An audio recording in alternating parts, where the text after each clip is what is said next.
Mutton रान होता है ना, जो रान को पूरा बोलने से करते हैं। इसके बाद एक पत्थर पे रख के लकड़ी का जो कुल्हाड़ी भी है उसी से कूदता है, हथौड़ा बना के होता है लकड़ी का, उससे पूरा कूदता है। फिर उसको गोल गोल बना के हाँ गोल बना के प्याज का रस निकाल के उसमें उबाल के रिश्ता बनता है, मटन बॉल। अच्छा, ये रोगन जोश का मटन कैरी होता है।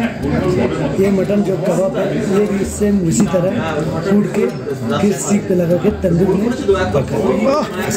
बॉल बना के ना ये कबाब सीख पे लंबा बना के, ठीक है ना। और बाकी ये तबाकमास तो मटन का चांद होता है ना, जो ये कबाब तो ये है ना कबाब।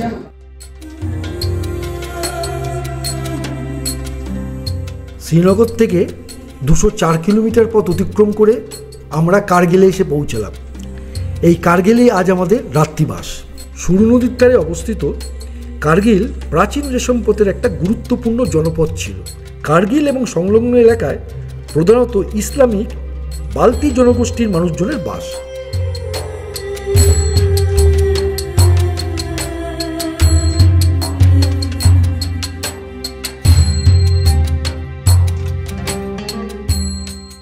সুপ্রভাত। আজ 18ই সেপ্টেম্বর, বেশ একটা রোদ ছলমলে সকাল এখানে কার্গিলে আজকে। আর কিছুক্ষণ পর আমরা কার্গিল ছেড়ে লেহের উদ্দেশ্যে রওনা দেব।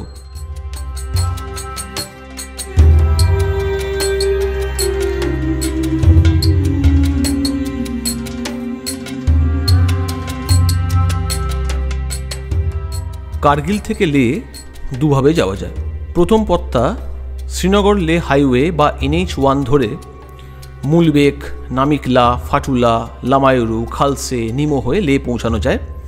এই পথের দূরত্ব 215 কিলোমিটার।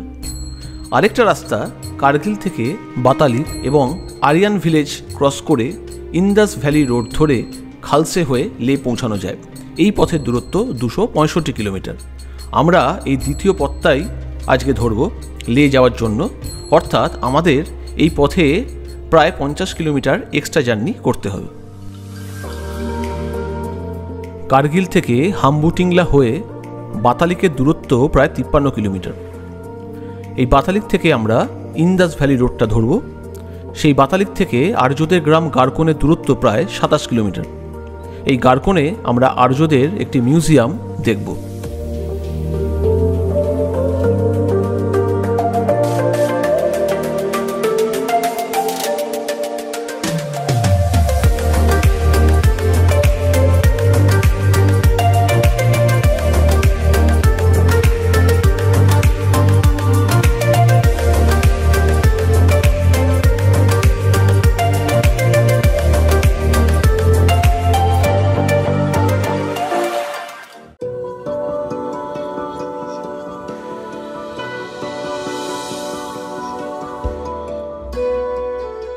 চলে এলাম হাম্বুটিংলা। উচ্চতা 13,380 ফুট। মে 2014 আগে এই জায়গায় আসতে হলে ইনার লাইন পারমিট শো করতে হতো, তবে এখন আর ইনার লাইন পারমিট এখানে লাগে না। এই রাস্তাটা হওয়ার দরুন কার্গিল থেকে লে যাওয়ার একটা অল্টারনেটিভ রুট তৈরি হয়েছে, যার ফলে শ্রীনগর লে হাইওয়ের যে হাই অল্টিটিউড পাস যেমন নামিকলা, ফাটুলা এগুলোকে বাইপাস করে খুব সহজেই এখন কার্গিল থেকে লে পৌঁছানো যায়।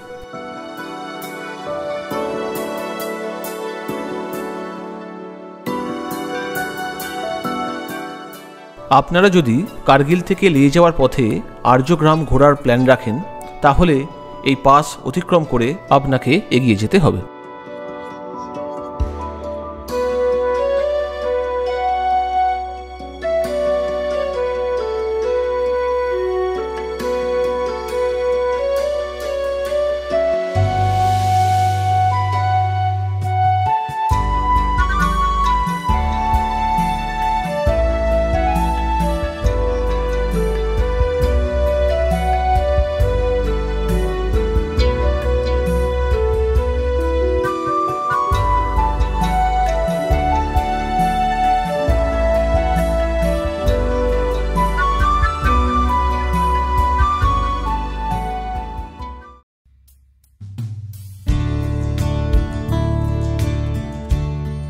এগিয়ে চললাম বাতালিকের দিকে।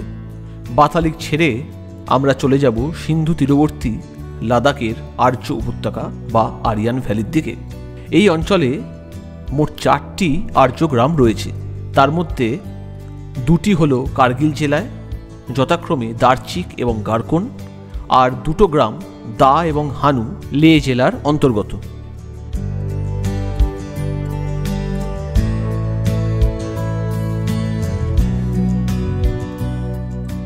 এখানকার আদিবাসীরা দ্রোকপা বা ব্রোকপা নামে পরিচিত।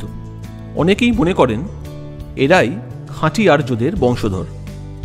এই জনগোষ্ঠী দীর্ঘ সময় ধরে কিভাবে তাদের নিজেদের কালচার, ধর্মবিশ্বাস এবং সমাজ ব্যবস্থাকে অবিকৃত রাখতে সক্ষম হয়েছে তা সমাজবিজ্ঞানীদের কাছে এক বিস্ময়।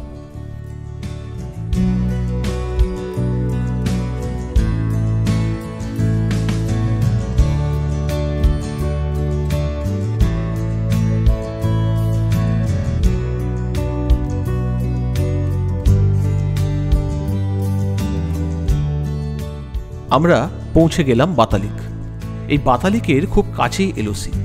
ওই যে দূরের পাহাড়গুলো দেখা যাচ্ছে তার ঠিক পরেই পাকিস্তান অকুপায়েড কাশ্মীর।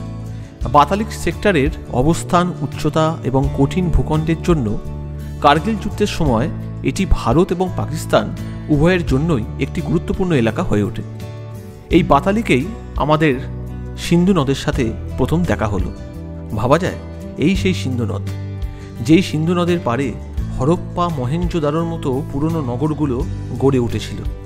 এই সিন্ধু নদ তিব্বতের মানস সরোবরের কাছ থেকে উৎপত্তি লাভ করে লাদাখ, পাকিস্তান অকুপায়েড কাশ্মীর এবং পাকিস্তান পেরিয়ে করাচির কাছে আরব সাগরে মিলিত হয়েছে। আমরা এখন এই সিন্ধু নদীর পাড়ে গড়ে ওঠা আর্যদের গ্রাম দেখতে চলে এলাম।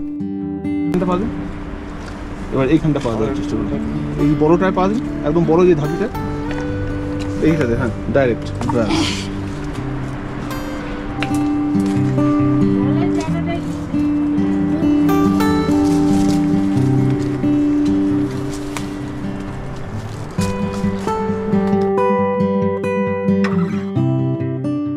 গারকন গ্রাম তার উর্বর জমি এবং কৃষিজাত পণ্যের জন্য পরিচিত। চারিদিকে খালি অ্যাপ্রিকট গাছ। প্রত্যেক বছর এপ্রিলে এখানে অ্যাপ্রিকট ব্লসম ফেস্টিভ্যাল হয়। আমরা এখন এসেছি এখানকার 500 বছরের পুরনো একটি মিউজিয়াম দেখতে। আপনারা চাইলে এই গারকনে রাত্রিবাসও করতে পারেন। এটি একটি হোমস্টে, নাম পায়ুপা গেস্ট হাউস। চলুন আমরা এখন দেখব সেই 500 বছরের পুরনো ঐতিহ্যশালী আর্যদের মিউজিয়াম।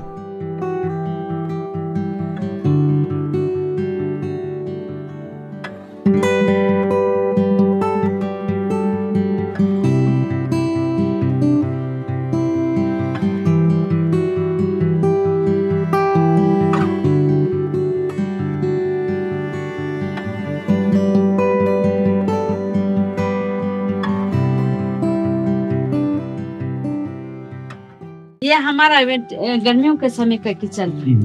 ये यहाँ पे चूल्हा, इस पे लकड़ी का आग जला के, ये पत्थर के बर्तन है, इनमें खाना पकाते थे। और ये छानने के लिए कोई भी चीज छानना हो तो ये छन्नी है। बाकी इनमें तो ये मिट्टी का बर्तन है, इनमें पानी डालना या वाइन डालना ये सारा काम इनमें करते थे। इनमें ये अपना बाल्टी का अच्छा का फिल्टर करने का है। ये भी पत्थर का बर्तन है, ये भी पत्थर का है, ये मिट्टी का है, ये प्याला इस तरह की लकड़ी का। या कोई घर का छोटा मोटा फंक्शन हो तो भी इसमें करते थे। अभी हमने अपना ट्रेडिशनल ड्रेस में फोटो गैलरी का रूम बनाया है। आप देख सकते हैं ये अपना ड्रेस है, ये लेडीज जेंट्स सब।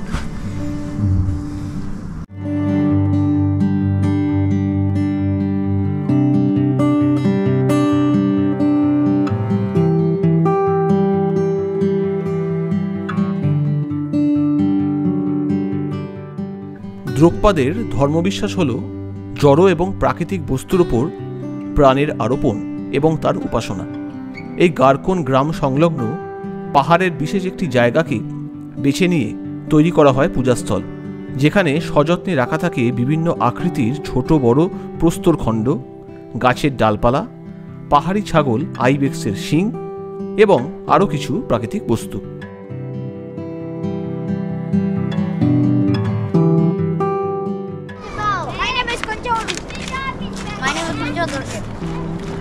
And your name? My name is Srinivas. What are you from? I am from Kolkata. You know where is Kolkata?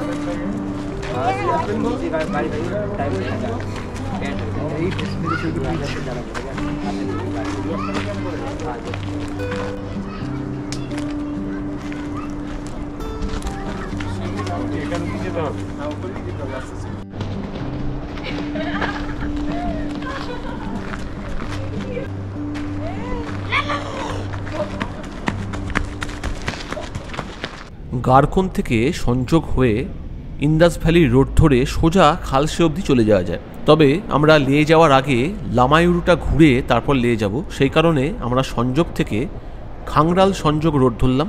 সংযোগ থেকে খাংরাল প্রায় 29 কিলোমিটার। এই খাংরালে এসে আমাদের সাথে আবার দেখা হলো NH1 বা শ্রীনগর লে হাইওয়ে।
আমরা এখন ফাটুলা টপ দাঁড়িয়ে আছি।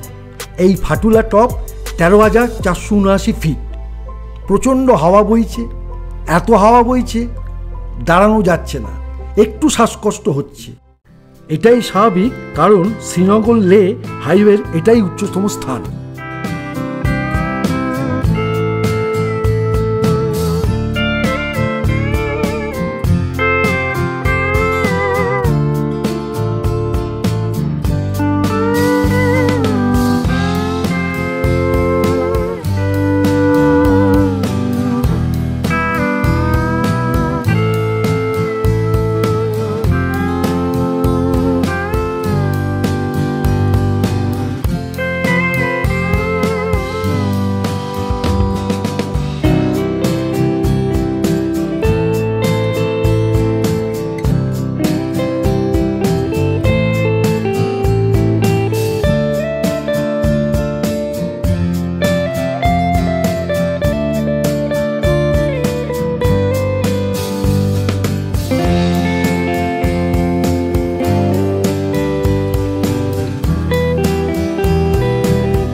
আমরা পৌঁছে গেলাম লামায়ুরু।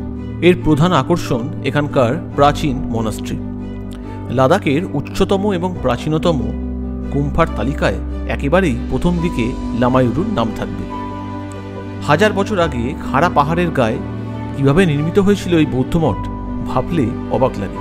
এই রকম ভূমিরূপ লাদাখে আপনি আর কোথাও পাবেন না। মনে করা হয় এই পুরো গ্রামটা লেকের জলের তলায় নিমজ্জিত ছিল। শুধুমাত্র এখানকার মনেস্ট্রিটাই ছিল লেকের ওপরে। তারপর কালের নিয়মে লেকের জল শুকিয়ে যেতে এখানে এরকম এক অদ্ভুত ল্যান্ডস্কেপের সৃষ্টি করেছে।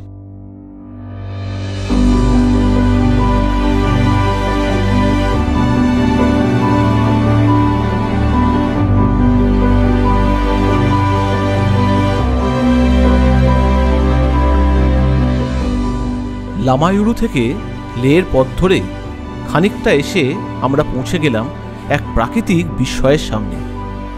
সমগ্র অঞ্চলটা জুড়ে হলুদ রঙের ঢেউ খেলানো এবড়ো খেবড়ো পাথর। ভৌগোলিক কারণ যাই হোক না কেন, সাধারণ মানুষ একে ভালোবেসে মুনল্যান্ড বলেন। সত্যি মনে হয় যেন চীনা পৃথিবীর বাইরে কোনো মহাজাগতিক ভূপৃষ্ঠে হাজির হয়েছে। লাদাখের প্রাকৃতিক সৌন্দর্যের অন্ত নেই, তাদের মধ্যেও লামায়ুরু এই অপার্থিব সৌন্দর্য তুলনাহীন।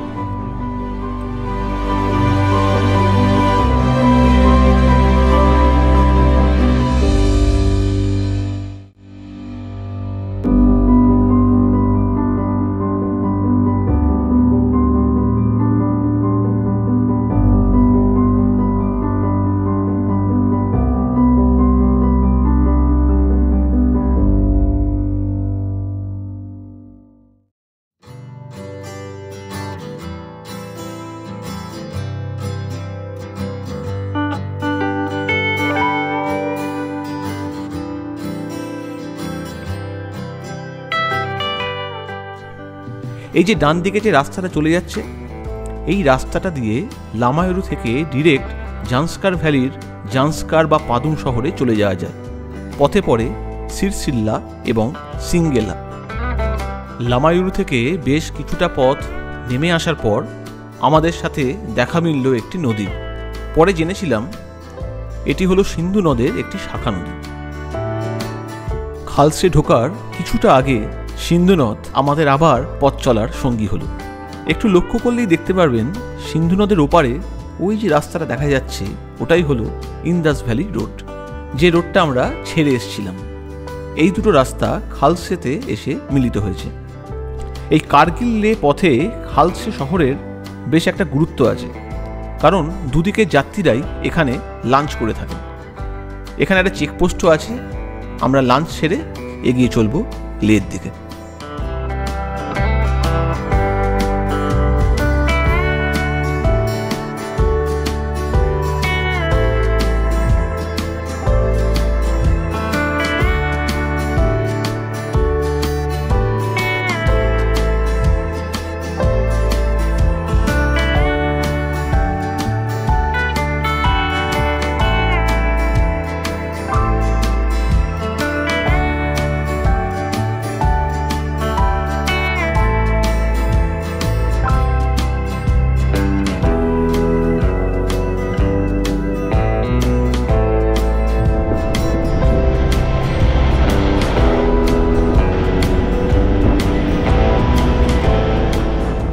খালসে থেকে সিন্ধু নদের ধার দিয়ে পথ এগিয়ে গেছে লে শহরের দিকে। খালসের পরবর্তী বড় জনপদটির নাম সাসপোল। দূরত্ব প্রায় 37 কিলোমিটার। এই সাসপোল থেকেই সিন্ধু নদ পেরিয়ে আলচি গুম্ফা দেখে আসা যায়। সেই আলচি গুম্ফাতেই রয়েছে বুদ্ধের মঞ্জুশ্রী মূর্তি বা জ্ঞানী বুদ্ধ। NH1 থেকে একটি শাখা পথ চলে গেছে 9 কিলোমিটার দূরে লিকির গুম্ফায়। একটা বড় টিলার ওপর বিরাজমান লিকির গুম্ফা এবং বৌদ্ধ মঠের খ্যাতি সারা লাদাখ জুড়ে। এবারে ট্যুরে এই আলচি আর লিকির আমাদের ভ্রমণ সম্ভব হলো না। যদি কোনোদিন জাংস্কার ভ্যালি ট্যুর করি তাহলে অবশ্যই আলচি এবং লিকির গুম্ফা দর্শন করব। সাসপোলের পর 20 কিলোমিটার দূরে আরেকটি বড় জনপদ পড়ে, নাম বাসগো। একসময় লাদাখ রাজ্যের রাজধানী ছিল বাসগো। এখানকার সাদা রঙের বিশাল বৌদ্ধ স্তূপ এবং চর্তেনগুলোকে অনেক দূর থেকে দেখা যায়। বাসগো ছাড়িয়ে চলে এলাম নিমু গ্রাম। এখানেই সিন্ধু নদ এবং জাংস্কার নদী মিলিত হয়েছে। আমরা চলে এলাম সেই ভিউ পয়েন্টে।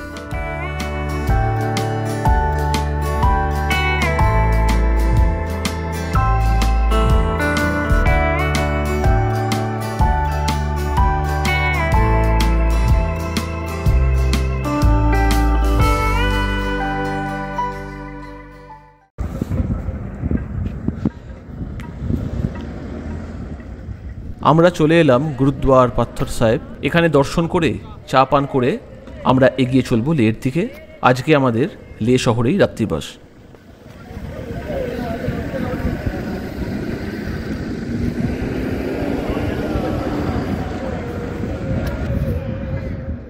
আজকের ভিডিও এখানেই।